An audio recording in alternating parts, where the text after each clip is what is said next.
નમસ્કાર મિત્રો, હું છું પૂજા અને હું આવી રહી છું ગુજરાતી ટીવીમાંથી અને આજે હું આવી છું પલ્સ હોસ્પિટલમાં ડૉક્ટર સિદ્ધાર્થ રાઠોડને મળવા માટે. તો ચાલો આપણે એમના વિશે થોડુંક જાણીએ. હેલો સર, કેમ છો? બસ મજામાં.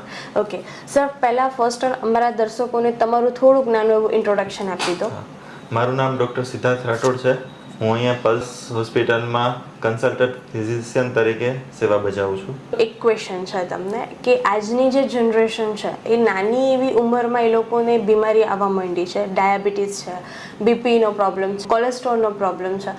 તો આ બધી વસ્તુને કેવી રીતના એ લોકોને ગાઈડ આપણે કરી શકીએ કે આ વસ્તુ ન થવી જોઈએ એના માટે તમે? પહેલી વસ્તુ તો નાની ઉંમરે જે હાઈ બ્લડ પ્રેશર, ડાયાબિટીસ, કોલેસ્ટ્રોલની બીમારી આવે છે તો પહેલાં એ ચેક કરવું પડે કે આપણી ફેમિલી હિસ્ટ્રી છે કે નહીં. જે કોઈ પેશન્ટને નાની ઉંમરમાં થાય, જો એમના મધર ફાધરને જો બીમારી હોય તો એમને રેગ્યુલર 30 વર્ષ પછી સ્ક્રીનિંગ કરાવવું જોઈએ. જેમ કે શુગર ટેસ્ટ છે, બીપી, બ્લડ પ્રેશર ચેક કરાવવું જોઈએ, કોલેસ્ટ્રોલનો રિપોર્ટ કરાવવો જોઈએ. જે કોઈના પેરેન્ટ્સને અસ્થમા કેવી બીમારી હોય તો એમને એ રીતે રૂટીન ચેકઅપ કરાવવું જોઈએ.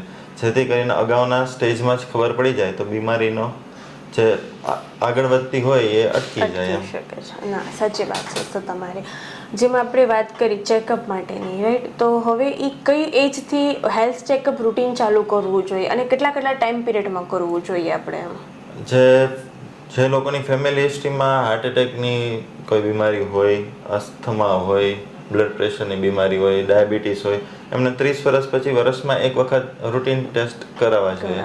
જેથી કરીને બીમારી આગળ વધતા અથવા તો બીજા અંગોને નુકસાન કરતા અટકી શકે. જેમ કે ડાયાબિટીસના હાઇપરટેન્શન હોય, મતલબ જેનું બ્લડ પ્રેશર વધારે હોય, તો જો અગાઉના સ્ટેજમાં આપણને ખબર પડી જાય તો વાંધો ના આવે. જો એ જ વસ્તુ મોડેથી ખબર પડે તો અહીં આંખ ઉપર અસર કરે, હૃદય ઉપર અસર કરે, કિડની ઉપર અસર કરે, લીવર ઉપર અસર કરે, એવી રીતે અલગ અલગ અંગોને પણ નબળા પાડે. ના, બરાબર છે સર. બીજું ક્વેશ્ચન મારું તમારા માટે એ છે કે ચોમાસું ચાલુ થઈ ગયો છે, હવે શિયાળો પણ આવવાનો છે, તો એ ટાઈમ પિરિયડમાં ઘણી બીમારીઓ દેખાવા મળે છે, જેમ કે ડેન્ગ્યુ, મેલેરિયા. તો એનાથી બચવા માટે એવો કોઈ છે ઉપાય આપણે? ડેન્ગ્યુ, મલેરિયા માટે બચવા માટે તો જ્યાં મચ્છરનો ઉપદ્રવ થતો હોય એવા સ્થાનોમાંથી દૂર રહેવું જોઈએ, અથવા તો જ્યાં પાણી એકઠું થાય છે એવી પ્લેસ જે એનો નષ્ટ કરવો જોઈએ.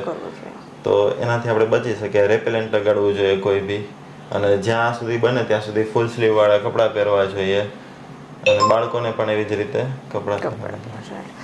બીજું મારું ક્વેશ્ચન એક એ છે કે પલ્સ હોસ્પિટલ સુધી પહોંચવું છે લોકોને, રાઈટ, આપણા અરાઉન્ડિંગ છે તો, અને બીજી વસ્તુ કે પેશન્ટને કેવી રીતના પોતા માટે જાગૃતિ લાવવી જોઈએ કે ભાઈ હા, મને આ બીમારી છે તો હું ક્યાં જાઉં, કયા ડૉક્ટર પાસે જાઉં, એના માટે અવેરનેસ હોય છે. તો એ વસ્તુ માટે એમને શું કરવું જોઈએ? પેશન્ટને અવેરનેસ માટે પલ્સ હોસ્પિટલમાં આપણે આવવું હોય તો આપણે હાઇપરટેન્શન, ડાયાબિટીસ,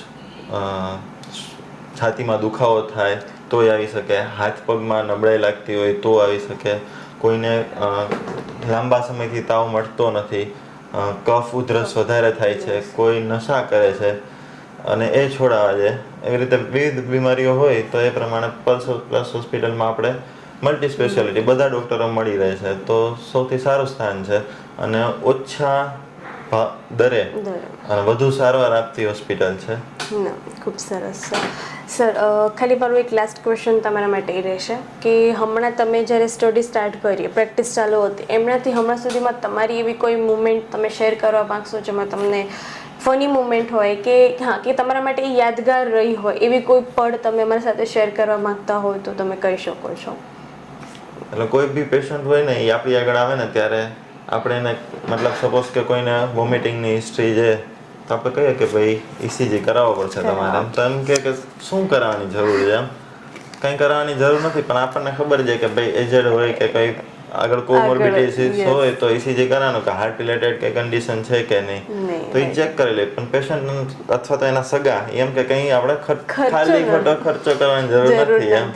પણ હાર્ટ એટેક બી હોઈ શકે એમ આપણે નથી કહેતા કે વોમિટિંગ એ હાર્ટ એટેક જ હોઈ શકે, પણ આ તો એક ઇન્વેસ્ટિગેશન અને મેનેજમેન્ટનો એક ફર્ધર પ્રોસેસ છે, એ આપણે કરવી પડે એમ.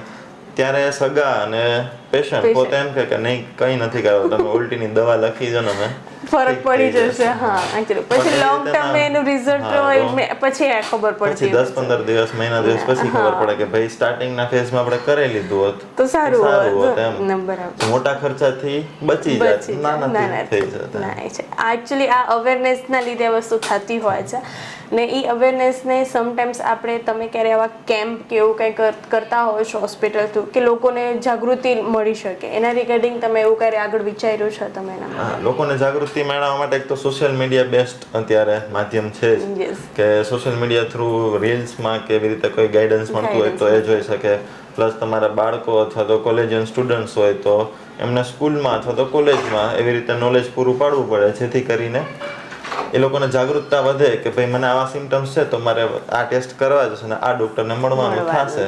તો અર્લી સ્ટેજમાં અર્લી એનું સ્ક્રીનિંગ થઈ જાય, એનું ડાયગ્નોસિસ થઈ જાય અને એની ટ્રીટમેન્ટ થઈ જાય. સર મારો એક ક્વેશ્ચન છે હજી કે સેમ આપણે અહીંયા એવા પેશન્ટ આવે છે જેને સ્નેક બાઇટ કર્યું છે કે એવી કોઈ ઝેરી દવા લઈ લીધી હોય તો એ ટાઈમે એમની ફેમિલી પેનિક થઈ જતી હોય અને ક્યાં જવું શું ત્યારે ખબર ન હોય ત્યારે આજુબાજુના અરાઉન્ડ બધા એમને એડવાઇસ દેતા હોય કે આવું કરીને તો આ વસ્તુ થઈ જશે એમ ઘરગથ્થુ ઉપાય કરતા હોય તો એ ટાઈમે તમારું શું સજેશન છે કે શું કરવું જોઈએ એ પેશન્ટને? સૌથી પહેલાં તો જો સ્નેક બાઇટ હોય ખબર પડી ગઈ, મોસ્ટલી ઘણાને ખબર જ ના પડે કે મને શું કરડ્યું છે. સ્નેક બાઇટ થયો હોય તો ફોટો અથવા તો જો સ્નેક હોય તો જોડે સાથે હોસ્પિટલ લાવવાનું અને ખબર પડે કે કઈ પ્રકારનો સાપ છે. પછી એમાં ફર્ધર મેનેજમેન્ટ હોય કે આજુબાજુવાળાની સલાહ લેવા કરતાં ડૉક્ટરની સલાહ લેવી જોઈએ કે હવે આગળ શું ઇન્વેસ્ટિગેશન થશે, એનું શું મેનેજમેન્ટ થશે. અને કોઈ દવા પીધી હોય તો હવે એમાં કેવું હોય જેને દવા પીધી હોય ને એ આવીને એમ જ કહે કે મેં આ દવા પીધી પણ મે બી હોય બી શકે ના બી હોઈ શકે. તો ડૉક્ટરને મળીને તમારે ઇવેલ્યુએટ કરાવવું પડે કે આમને શું પીધું છે. કારણ કે આપણને જેને દવા પીધી હોય ને કે મેં આ પીધું છે અને પીધું હોય બીજું જ. એટલે એનું કારણ ગોતવું અગત્યનું છે. એના ફર્ધર ટેસ્ટ કરાવવા પડે કે એને શું એકચ્યુઅલીમાં એણે કયું લીધું છે, દવા પીધી છે. એના ઉપરથી પછી ડૉક્ટર જે પ્રમાણે ગાઈડન્સ આપે એ પ્રમાણે સગાવાલા રિલેટિવ્સે બધાએ સપોર્ટ આપવો પડે. Thank you sir.